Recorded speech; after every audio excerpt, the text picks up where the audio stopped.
Hello students, मैं BP Singh आज आपके लिए अलजेब्रा के कुछ इंपॉर्टेंट क्वेश्चन लेके आया हूं।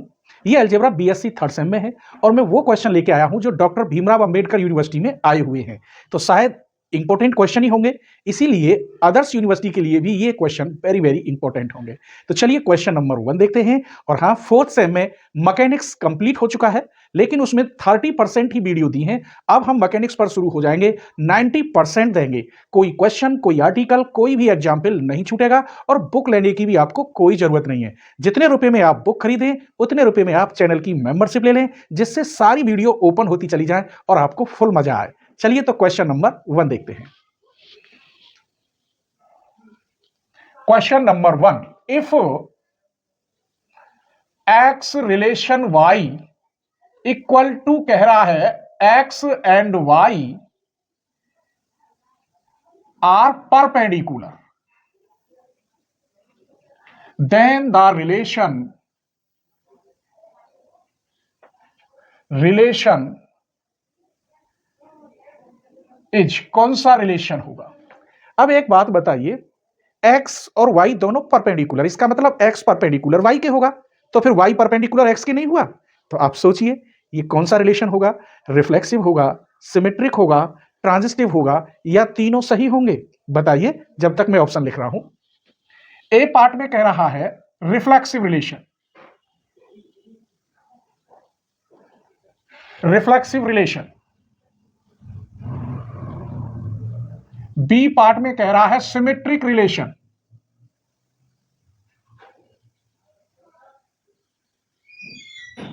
और सी पार्ट में कह रहा है ट्रांजिस्टिव रिलेशन।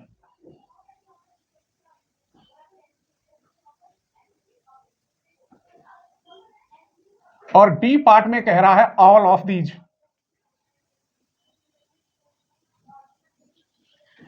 लगा दिया टिक आपने, कौन सा सही है तो कमेंट कर दीजिए कि ये सही है। देखिए, जब x परपेंडिकुलर y, इसने ये कहा है x रिलेशन y, इसका मतलब x परपेंडिकुलर, अगर मैं ये कहूं ये x है ये y है, तो जो x है वो y के परपेंडिकुलर है। तो तुम ये भी तो कह सकते हो कि y परपेंडिकुलर x, कह सकते हो। जब ये इसके परपेंडिकुलर है तो इसका मतलब y रिलेशन x हो गया।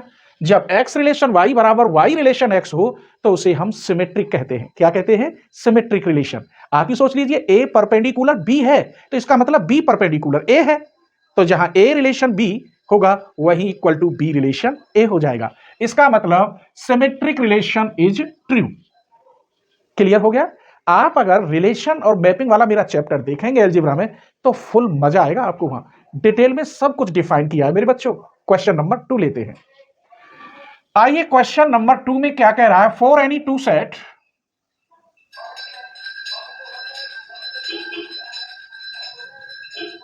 और वो सेट ले लिए मैंने A and B, any subset of A cross B is called A। अब ये क्या कहलाएगा, dash on A to B। अब बताइए ये किसकी डेफिनेशन है, समझ लीजिए, अब आपका एग्जाम आने वाला है। ए पार्ट में लिख रहा हूं मैं ग्रुप की डेफिनेशन है, क्या ये। बी पार्ट में लिख रहा हूं क्या ये फंक्शन की डेफिनेशन है। सी पार्ट में लिख रहा हूं क्या ये रिलेशन की डेफिनेशन है। डी पार्ट में लिख रहा हूं क्या ये फील्ड की डेफिनेशन है। मेरे बच्चों ये रिलेशन की डेफिनेशन है, मैंने क्लियर लिखा है, डिफाइन किया है। जब सबसेट किसका होता है, ए और बी दो सबसेट दे रखे हैं सेट, कोई भी सबसेट हो वो किसका होता है, ए क्रॉस बी का। कहने का मतलब ये मैंने प्रूफ किया है, subset and equal A cross B is called relation. यहां रिलेशन आएगा, मैंने समझा दिया है आपको। तो C is the right answer. मजा आ गया। नेक्स्ट क्वेश्चन ले चलिए। क्वेश्चन नंबर 3 लेते हैं। Inverse of A bijective function, inverse of A bijective function, function is, इसके 4 ऑप्शन दे रखे हैं, आप बताना कौन सा होगा। ए पार्ट में कह रहा है इंजेक्टिव और इनफाइनाइट, और क्या कह रहा है, इनफाइनाइट। बी पार्ट में कह रहा है इंजेक्टिव, और यहां एंड नहीं लिख रहा, यूनिक लिख रहा हूं, जगह थोड़ी है, injective and unique. Clear. C part में कह रहा है bijective and infinite, and infinite. और डी पार्ट में कह रहा है bijective and unique.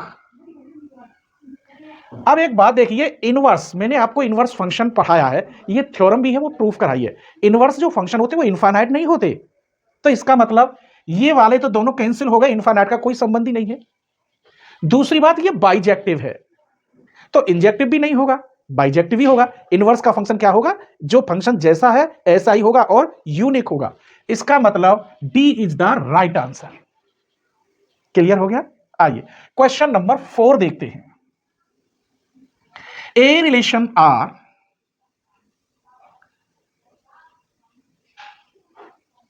on set of natural number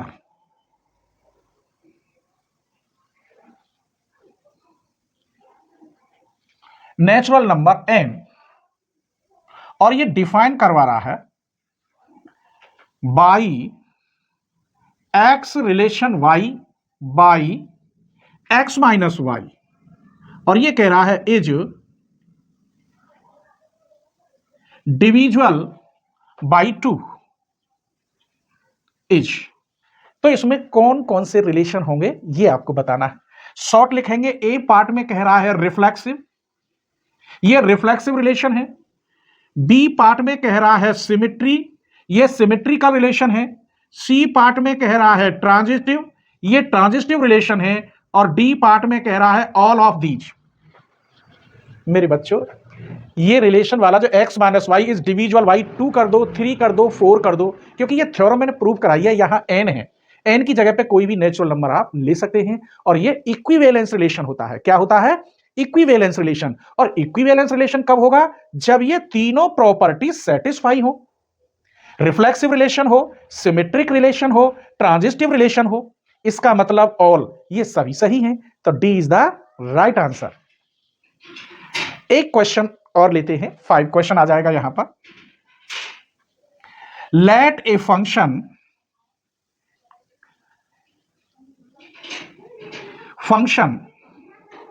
f such that a tends to b, then it is a function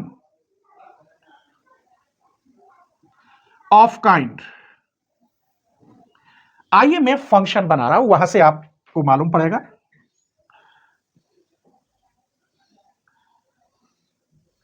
यहां x y z u, यहां a b c, ये function है। ये यहां कहो तो a है और ये b है, और ये जो फंक्शन है वो क्या है, f such that a tends to b। समझ में जब ही आएगा जब आपने ये पढ़े हो।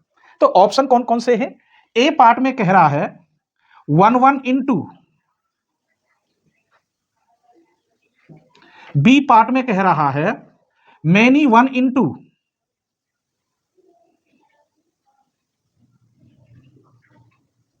सी पार्ट में कह रहा है 1 1 on 2, और डी पार्ट में कह रहा है many 1 on 2, on 2 लिख रहा है।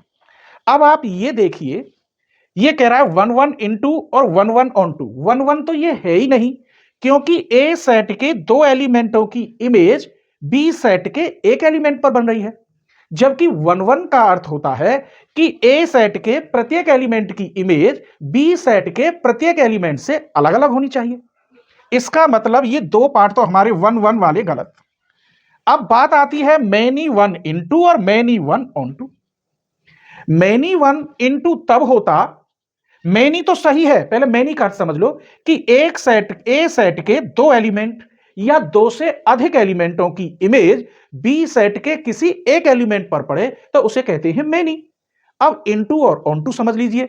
अगर इसमें कोई एक एलिमेंट ऐसा होता जिसकी प्री इमेज ए सेट के अंदर नहीं होती, जैसे कि यहां सी पे इमेज नहीं बन रही होती और इसकी यहां जाती, अगर इसके अंदर कोई एलिमेंट ऐसा खाली है जिसकी प्री इमेज, प्री माने लौटे, ए सेट में नहीं हो तो वो होता है इनटू। लेकिन यहां तो ऐसा भी नहीं है, यहां हर एलिमेंट की प्री इमेज इसमें बन रही है और ए सेट के दो एलिमेंटों की इमेज इसमें बन रही है। दो की बने या तीन की बने, दो से ज्यादा या दो की बने तो वह मेनी कहलाता है। और कोई एलिमेंट ऐसा न हो जिसकी pre image B set A set के अंदर न हो, वो ऑन टू कहलाता है। तो ऐसा है, यहां सभी एलिमेंटों की प्री इमेज इसके अंदर है और इसके दो एलिमेंटों की इमेज किसी एक एलिमेंट पर बन रही है, तो इसे कहते हैं many one onto. Clear हो गया? स्टैंडर्ड तरीका से जब समझ में आएगा कि जब आप relation and function BSc math Aligarh के नाम से सर्च करें, कोई भी टॉपिक आप सर्च करें, साथ में चैनल का नाम जोड़ दें, सबसे ऊपर निकल के आएगा। ठीक है, तो इसका मतलब D is the right answer, ये इसका सही आंसर है। तो क्वेश्चन 5 कंप्लीट हो गए। उम्मीद करते हैं ये क्लियर हो गए होंगे। आगे देखिए क्वेश्चन नंबर 6, द परमुटेशन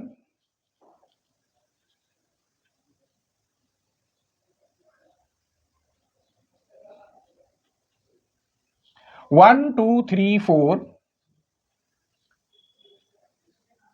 6 1 6 5 3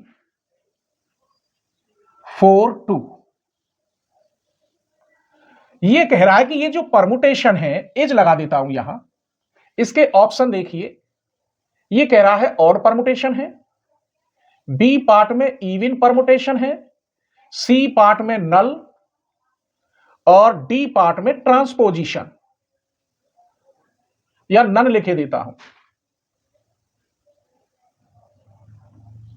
सबसे पहले इवन और ऑड निकालने के लिए आपको क्या करना होगा? परमुटेशन को साइक्लिक परमुटेशन बनाना होगा, फिर उसकी ट्रांसपोजिशन करनी होगी, तब हम उसकी लेंथ काउंट करेंगे।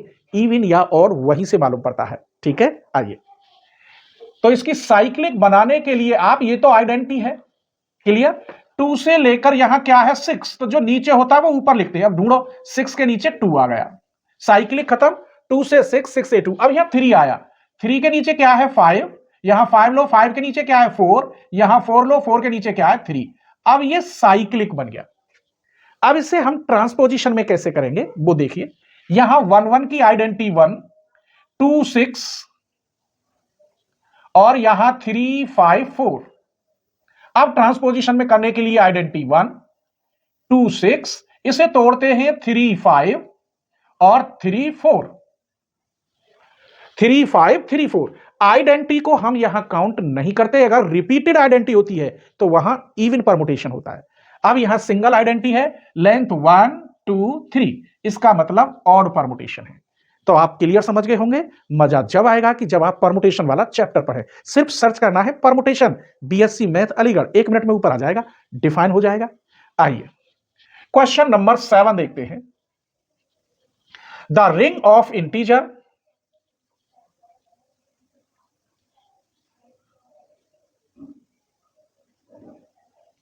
Is not a dash. Ring of integer क्या नहीं होता, ये कह रहा है। ऑप्शन दे रखे हैं। ए ऑप्शन में लिख रहा है ये इंटीग्रल डोमेन,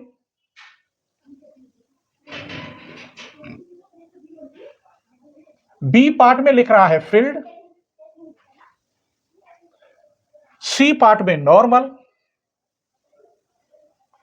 और डी पार्ट में लिख दो नन।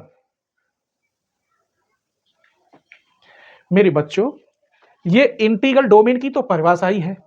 ये कह रहा था ring of integer is an integral domain होता है, यहां नॉट लग रहा है, जबकि ये थ्योरम मैंने प्रूफ कराई है। The ring of integer is an integral domain. लेकिन ये जो फील्ड है, नॉर्मल से इसका कोई संबंध नहीं है।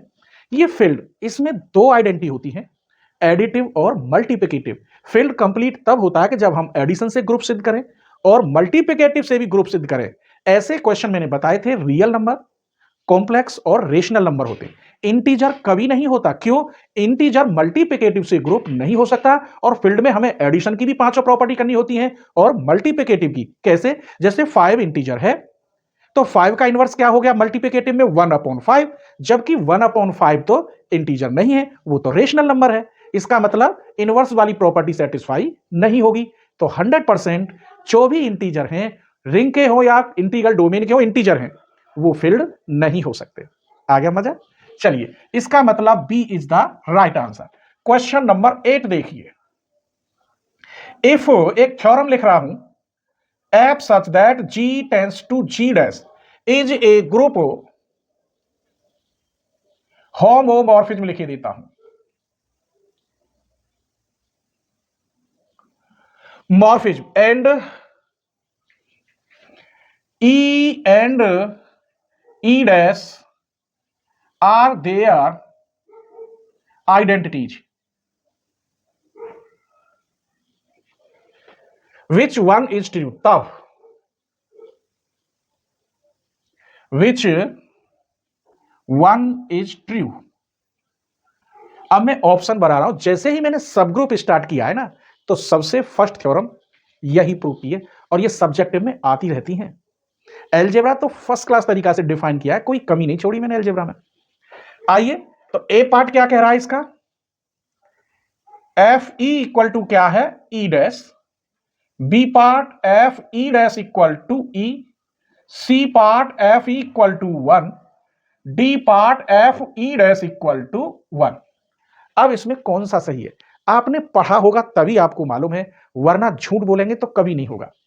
चारों में बताइए कौन सा सही है। ये मैंने प्रूफ कराया है, एफ ई बराबर ई डैश। ये थ्योरम मैंने प्रूफ कराई है, जहां ई और ई डैश दोनों आइडेंटिटी हैं।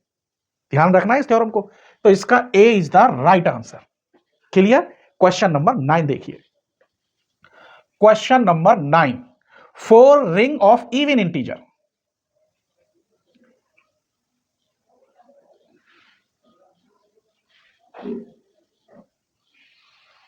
Ring of even integers, the idle generated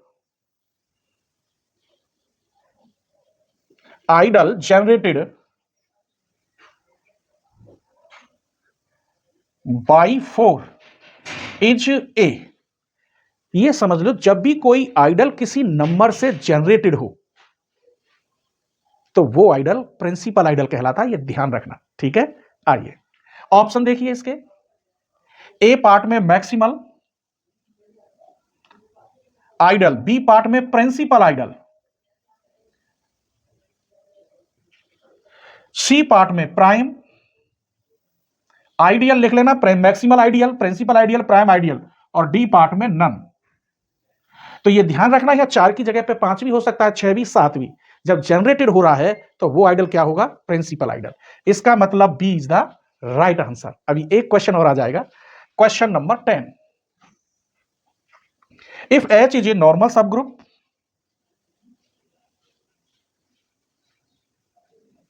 normal सब ग्रुप